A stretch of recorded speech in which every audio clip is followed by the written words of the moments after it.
یه تیرکمون، یه دسته سگ وحشی و یه عالم حوری، یه عالم حوری بهشتی، یه پیراهن سفید و کوتاه هم میخوام که بتونم شبا تو جنگل حرکت کنم. آرتمیس، خدای جنگ، خدای شکار، خدای ماه، خدای تیرکمون. این الهه چجوری به وجود اومد؟ اینو تو داری یا نداری؟ دختر آرتمیسی دختریه که وقتی که به دنیا میاد، از همون لحظه‌ای که به دنیا میاد شروع میکنه به کمک کردن به زنها. یه برادر دوقلو هم داره. اسم برادر دوقلوش از آپولو و آرتمیس، خواهر و برادر. اون الهه خورشیده، آرتمیس هم الهه ماهه. حالا چرا ماه بعداً بیشتر براتون توضیح میدم. همونجور که گفتم از وقتی که به دنیا میاد شروع میکنه به کمک کردن به زنها. وقتی که بچه هست مدام میخواد به بقیه کمک کنه و خیلی خیلی ماجراجوه. بهش میگن وارد جنگل نشه، بهش میگن این کارو بکنه یا نکنه، ولی اون قواعدو کاملا میاد از بین میبره. قانون براش هیچ اهمیتی نداره، اینکه دختره براش هیچ اهمیتی نداره. از پدرش میخواد یه تیرکمون بهش بده، یه لباس سفید کوتاه بهش بده که راحت باشه، دست و پاشو نبنده لباس بلند. بعد یه گله سگ وحشی میخواد و یه عالم حوری. شبا تو تاریکی شب حرکت میکنه و راه میره و لذت میبره. شبا آرومتره. شبا رو خیلی دوست داره. دوست داره پا برهنه راه بره، دوست داره آواز بخونه، ولی اون حالت وحشیگری خودش رو داره. اون زمان به غیر از تیرکمون و لباس و حوری و سگ، از پدرش بکارت هم میخواد. دلش نمیخواد ازدواج کنه. از مردا نمیتونیم بگیم که بعدش میاد. مردا رو دوست داره. وقتی که بچه است احساس میکنه که تمام آدما، زنا و مردا، خواهر و برادرش هستن. ایافتی تا کی؟ تا زمانی که یک پسر بیاد و بهش بگه من یه کاری میتونم انجام بدم، تو نمیتونی انجام بدی. اونجایی که خوی وحشی آرتمیس میاد بالا. حالا چه جوری؟ آرتمیس بهش مثلا ماده خرس هم میگن، چون یه زمانی دست یک ماده خرسی بزرگ شده بود.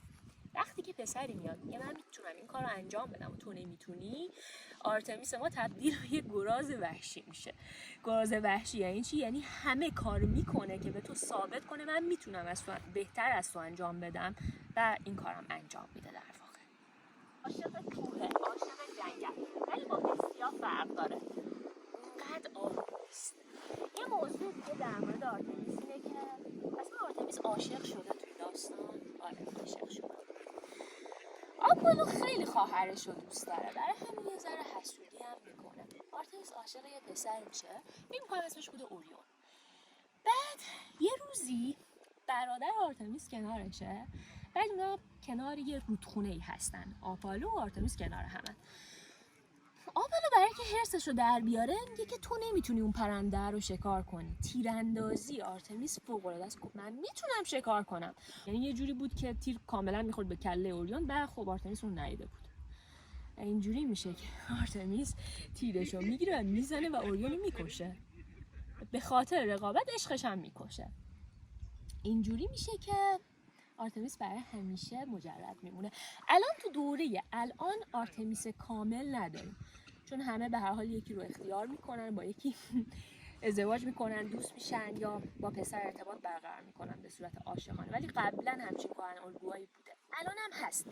زنها و تجارهایی که به هیچ عنوان نمیخوان ازدواج کنن، میخوان تا آخر اون مجرد بمونن. دلیلش اینه که آرتمیس ارزشی که برای آزادی قائله، برای هیچ چیزی تو زندگی قائل نیست.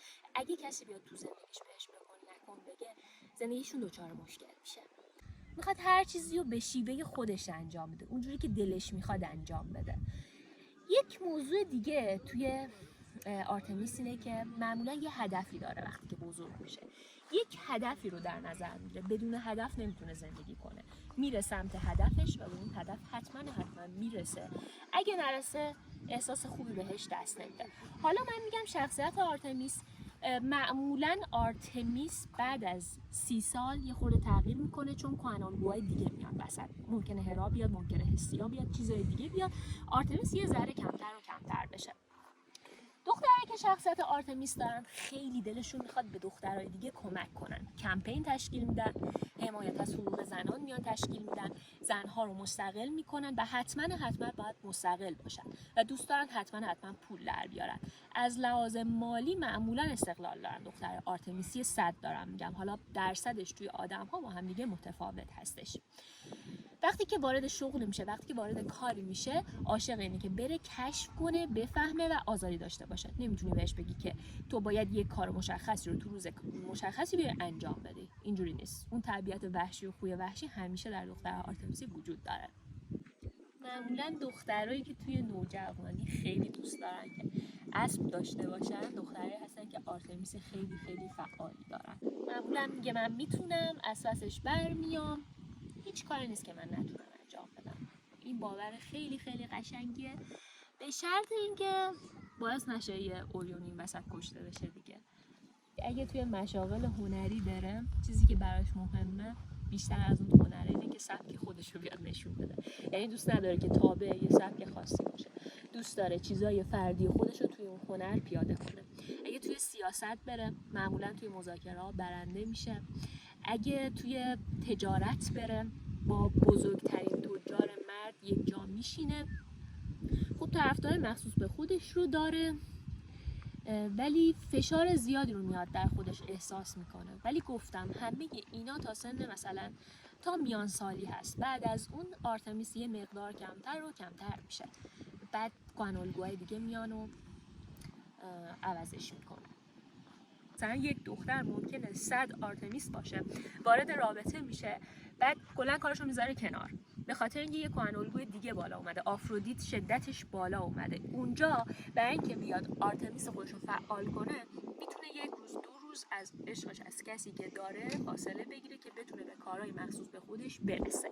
اگه بچه آرتمیسی میخوای به وجود بیاری، باید بهش آزادی بدی، یعنی اجازه بدی که کارها رو امتحان کنه، چیزها رو امتحان کنه، نترسونیش. بهش نگی که فلان کار خطرناکه یا اون کار رو انجام نده، اون کار انجام بده. باید بذاری آزمایش کنه، آزمون و خطا کنه.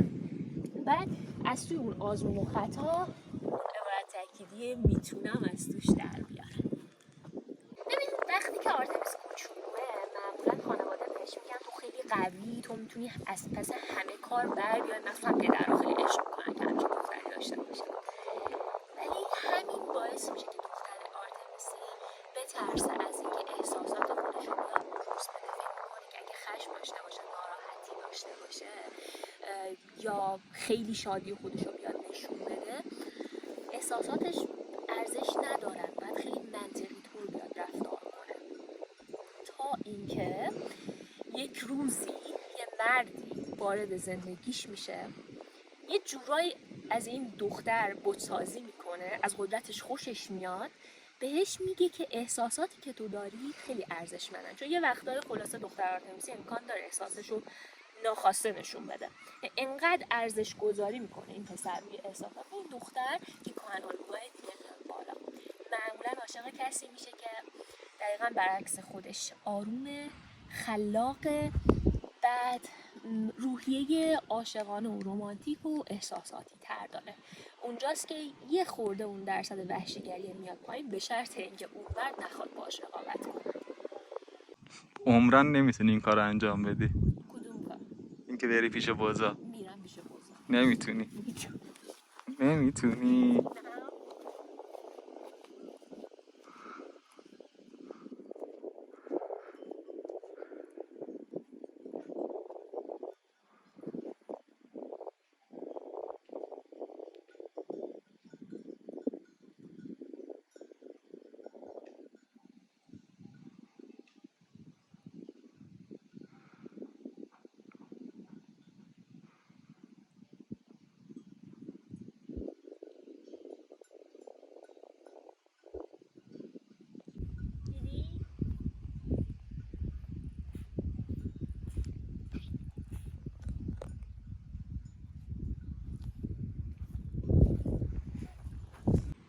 خلاصه دختر وحشی درون رو بهت گفتم، همیشه ازش استفاده نکنید. جاهایی ازش استفاده کنید که میخواین به یه هدفی برسید، وگرنه همه جا کاربرد نداره. یه وقتایی تو باید آروم باشی، مثل هستیا باشی، مثل ویدیو قبل که در موردش صحبت کردم. اگه ندیدی حتما برو ببین. ویدیو دختر آرام بخش و هستیا خیلی میتونه بهت کمک کنه که یه جاهایی ملایم و آروم باشی و به طبیعت وصل بشی. ولی خب آرتمیس فرق داره، اونم به طبیعت وصله ولی به طبیعت وحشی درون خودش وصله. مرسی، لایک کن، سابسکرایب کن، این زنگوله بالا فشار بده. اگه دوست داری در مورد دخترای دیگه هم صحبت کنم حتما کامنت بذار و نظراتتو بگو. بای.